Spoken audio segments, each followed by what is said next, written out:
for introducing me. And in saying my surname correctly, thank you very much. I truly appreciate that. You remind me of my dad. He is the only man who would refer to me as Zamatolo. So thank you very much for that. Good morning to everyone. So I'm going to ask if I can kindly detour also from my speech for just 2 minutes before I get back to what exactly I'm called to speak to today. Mr. Phil, I cannot agree with you even more. This is my second time that I'm actually attending this event. And every time I come to this event, I always say that I wish I had gotten the same opportunities. To the learners, you are quite lucky to have this opportunity. Just maybe, if I had been given this opportunity, I would have selected a different career choice. With that said, let me also say to the learners, please don't take this for granted. This is an opportunity for you to determine what you are going to become in the next couple of years. To the educators, my favorite people, I must tell you my mom is also an educator. I must thank you for the work that you do. And also taking up this opportunity on behalf of your learners. I truly appreciate this.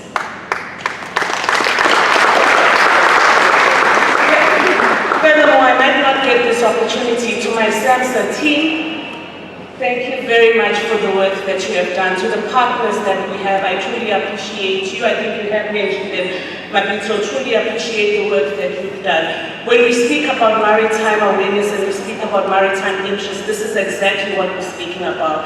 We are asking you to go out there and give back. Just maybe, sitting in here is the next captains, the next people that will ensure that South Africa becomes the maritime that it intends to become. And that we may be able to compete with the best. With that said, allow me to go back to my speech. Program Director, Ms. Mabito Lebe. Honorable Minister of Transport, Ms. Sindisiwe Chikunga. South Africa SAMSA Board Chair, Ms. Ndatu Manyuka, and the entire SAMSA Board. Board chairpersons and executives of various government and non-government organizations here present. Chief Director, Maritime, Policy and Legislation in the National Department of Transport, Mr. Kinsani Ndu. Fellow speakers, panelists, and captain of the maritime industry. SAMSA Executive Committee and colleagues. Leadership of the Maritime Transport Organized Labor and members. Distinguished guests, ladies and gentlemen, good morning, all protocols observed. I am honored to stand before you today to give a SAMSA tribute to our essential workers, the Seafarer, in acknowledgement of the significant and invaluable contribution they continue to make in international trade and the world economy at large.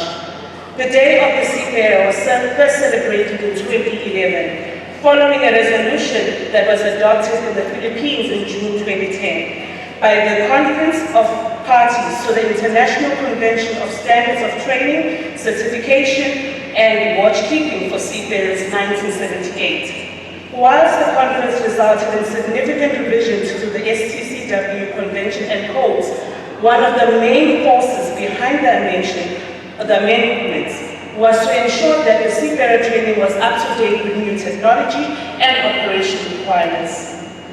In its capacity as the implementing agent of the National Department of Transport, SAMSA has always worked with the DOT and key stakeholders in celebrating this day. On behalf of the SAMSA board, management and staff, I wish to acknowledge, pay respect to the exceptional role played by our seafarers globally. Most of the seafarers in my organization, without whom we would not be the SAMSA that we are today, and the SAMSA that we can be in the not so distant future, consistent with our Vision 2030. Ladies and gentlemen, today we celebrate the Day of the Seafarers under the theme MOPA Act 50, the commitment goes on.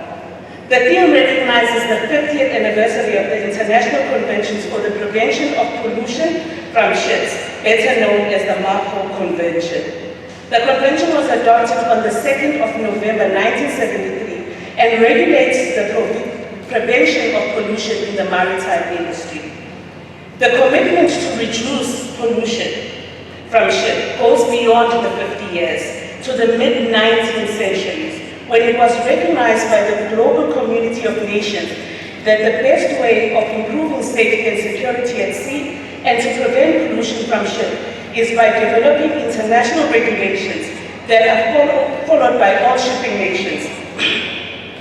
Around that era, several countries proposed for the establishment of a permanent international body to facilitate global shipping.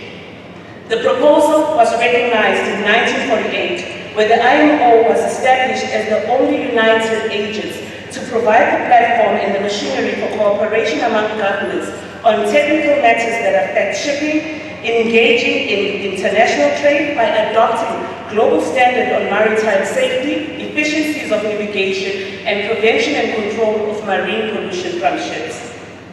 It was until 1967 where about 164 million liters of oil spilled from a tanker, Torrey Canyon, which prompted the IMO to introduce measures designed to prevent tanker accidents and to minimize their consequences. The IMO also tackled the environmental threats caused by routine operations such as the cleaning of all cargo tanks and the disposal of engine room waste. Consequently, these measures were concluded by adopting a critical instrument called International Convention for Prevention of Pollution of Ships 1973, as amended by the protocols of 1978, relating thereto MARPOL 73-78. Initially, the MARPOL regulated accidental and operational oil pollution from ships. However, this convention has evolved and it has 6 annexures, summed up as follows. The first annexure covers the prevention of pollution by oil from operational measures and from accidental discharge from ships. The second annexure covers regulations and control pollution by liquid substance in bulk carried by ships and the discharge of residue to reception facilities. Annexure number 3 prevents pollution by harmful substance carried by sea in packaged form by providing the requirements for the issuing of standards on packing, marking, labeling, documentation, storage, quality limitation of these harmful substances. Annexure number 4 contains requirements to control pollution of sea by sewage, prohibits the discharge of sewage into the sea. Annexure number 5 deals with the prevention of pollution from different types of garbage from ships and provides a manner in which the garbage can be disposed. Annexure number 6, which is the last one, deals with the prevention of air pollution from ships. It also sets the standard on sulfur oxide and nitrogen oxide emission from ships and designated emission control areas. Further, this annexure in 2011 introduced mandatory technical and operational energy efficiency measures aimed at reducing greenhouse gas emissions from ships. However, realizing that the technical and the operational energy efficiency measures alone are not sufficient to contribute to the reduction of the GHG from ships, the IMO took deliberate measures of adopting the initial IMO strategy on reduction of GHG emissions from ships in 2018. The GHG strategy is a global effort aimed at providing mechanism and carbon reduction measures in order to achieve the decarbonized shipping economy and combat climate change and its impact. As part of the global community, we must strive to meet the United Nations 17 Sustainable Development Goals, which is the blueprint to achieve the sustainable future in order to leave no one behind. The shipping industry is no exception to these goals and is expected to continue to play its role, particularly on goal number 7, access to clean and affordable energy. Goal number 13, take urgent action to combat climate change and its impact. Goal number 14, conserve and sustainably use the ocean and seas and marine resources.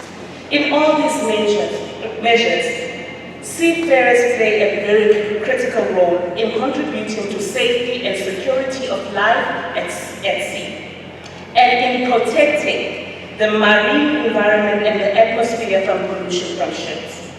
Therefore, the IMO theme, Marble at 50, our commitment goes on, is very significant to seafarers as they are the center of facilitating global seaborne trade. Ladies and gentlemen, the impact of pollution can already be felt in the climate change, which in its existence threatens humanity and also has become the greatest collective challenge that modern society is confronted with. I am sure that we are already seeing the impact of climate change in many parts of the world, from the extreme weather patterns to rapid rising sea levels that continue to devastate ecosystem and disrupt the very existence and livelihood of many communities, especially the small islands, the low-lying coastal developing states, and the developing countries in general. Therefore, it is imperative that we ensure that the IMO instruments, including MARPOL, remain relevant, effective, and responding to the plight and changes faced by seafarers on board and our loved ones who reside inland. Program Director, as I conclude, while there's been noticeable progress in the implementation of the Convention, there are still challenges that need to be addressed, such as the enforcement of regulations in certain regions, the prevention of accidental spills and incidents, and the reduction of air pollution from ships. However, I am confident that it is through these discussions that we will find effective solutions that will show our commitments towards reducing pollution from ships, our ongoing efforts to continuously improve and strengthen the MOPAL Convention in order to protect the marine environment for future generations. Lastly, I plead with the seafarers here today to take part in the campaign initiated by IMO under the hashtag Oceans Worth Protecting. The campaign requests for seafarers to share a picture of the marine environment surrounding them at sea, highlighting the marine environment is worth protecting. With those few words, I thank you and look forward to these discussions.